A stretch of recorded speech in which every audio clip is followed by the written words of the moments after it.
Hi, in this video we're going to practice the past continuous using some texts from classic stories.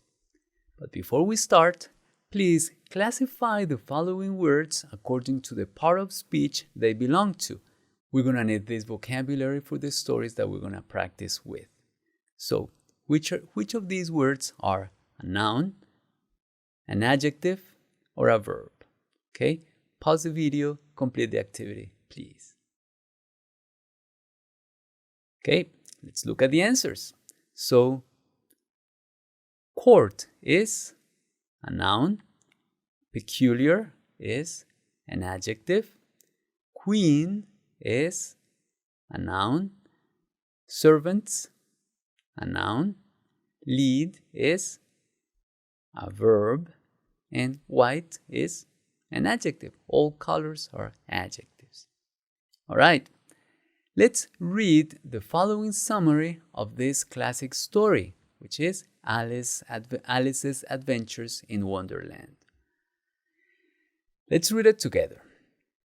Alice was sitting in the garden when she saw a white rabbit that was taking a watch out of his pocket and running into a hole in a tree. Alice decided to follow him, and while she was looking for him, she found many peculiar characters on her way. While she was drinking tea, she found a door leading to the Queen of Hearts' garden. Alice wasn't doing anything, but anyway, she was taken to the court. The servants, including the white rabbit, who was the royal messenger, were there. The queen ordered that Alice's head be cut off. She always asked for that. In an instant, all the servants were running towards the girl, and when they were about to capture her, Alice woke up. Phew. Okay, that's good for her. Well, I hope that you know the rest of the story, or that you know the details of the story, because that's where the story ends. But let's make sure that you understand the main ideas of the story. I have this activity for you. Indicate which of the following sentences are key events in the story. All right, so key events means, are they important in the development of the story? If we eliminate them, is the story changed? So let's see. Alice was sitting in the garden. Let's do it together. Is that super important in the story? Probably not. Alice decided to follow the white rabbit. Yes, that's very important. That's a key event, because if she didn't follow the rabbit, if she hadn't followed the rabbit, nothing would have happened. All the servants were in the court. What if one servant was missing? That would not be very important. So that is not a key event. The queen ordered that Alice's head be cut off. Then that is a key event, yes. Alice woke up. Is that important? Yes, that's very important, because that is how we understand that all that was a dream. That's what they say. All right. So, with that in mind, now that you understood the story, we're going to use parts of that story to illustrate the past continuous. Past continuous is the verb tense that we use to refer to actions that are happening during a certain period of time in the past, and usually they happen while something else is going on in the story. Let's see some examples. We have some affirmative examples in the story mainly. The first one is, Alice was sitting in the garden.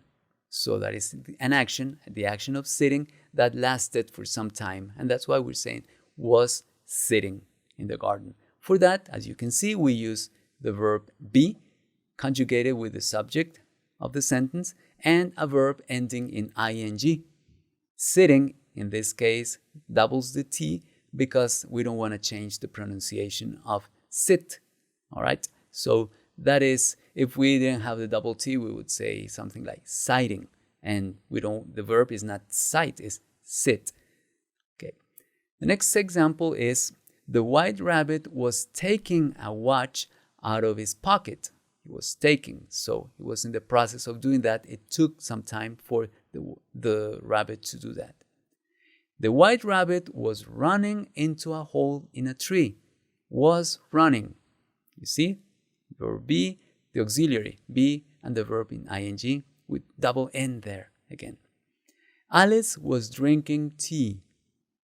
That is an action that took some time.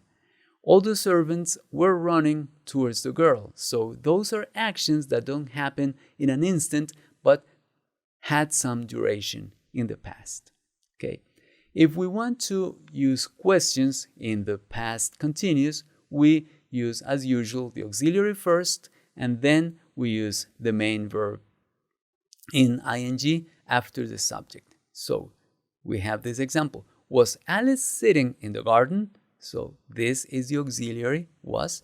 Then we have the subject, and now we have the verb in ing. We can also, as usual with questions, start the question with an information word like where. Where was Alice sitting? As you can see. Let's see some other questions derived from the affirmations that we already had. Was the white rabbit taking a watch out of his pocket? What was the white rabbit taking out of his pocket? So yes, no question and information question. Was Alice drinking tea? What was Alice drinking? Was Alice doing anything? What was Alice doing? Were the servants running towards Alice? That is a yes, no question. What were the servants doing? Okay, information question. Or where were the servants running towards? That is a stranded preposition with a question that starts with an information word. Now, for negation, we use the word not, which is an adverb, and we attach it to the auxiliary of the question, of the sentence. In that case, the auxiliary will always be a form of be, in this case was or were, for example, and then we have the verb in ing. For example, Alice wasn't doing anything. See, the auxiliary was is added not.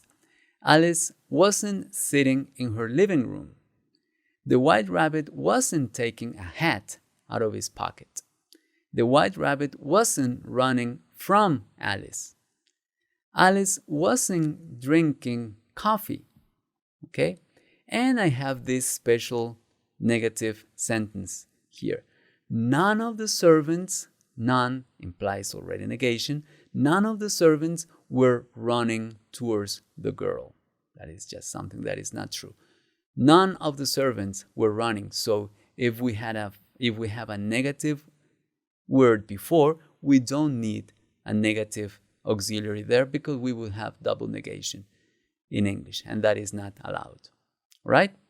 So with that in mind, we're going to practice using the past continuous, and it's a very simple exercise actually.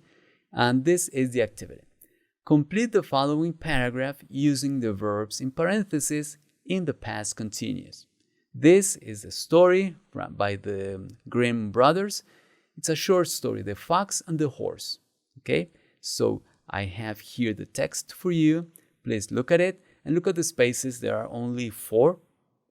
And 4 verbs in parentheses. All you have to do is conjugate those verbs with the right subject. It means that you need to use was or were, and use those verbs in ing. All right? So take a moment, please pause the video, complete the activity, and I'll see you in a moment. Okay, I hope that you did pause the video, completed the activity, and here are the answers for you. Let's read the whole text. A farmer had a very old horse, so he took him out of his house, telling him, we're talking about the horse, telling him that he would not take the horse back until he was stronger than a lion.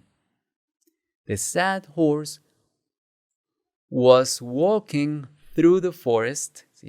You see, was walking. We need was because the horse is a singular noun. Was walking through the forest when he saw a fox who was looking at him. Learning about the horse's story, the fox decided to help him. The fox asked the horse to play dead, means to lay down and pretend that the horse was dead, while the fox went to bring the lion, who was strolling nearby, means was walking, like taking a walk nearby. The fox told the lion, "There is a dead horse near here. Come on and you can eat it." When they reached the horse, who was playing dead, the fox quickly tied the lion to the horse's tail. The horse got up and pulled the lion to his owner's house so that he could be accepted again, who welcomed him back and gave him food and shelter until the horse died. Right? That is one of the stories, one of the classic stories by the Grimm brothers. And with this, we were able to practice the past continuous. So what I'm going to do now is I'm going to pause my video so that you can listen to the pronunciation of this last story.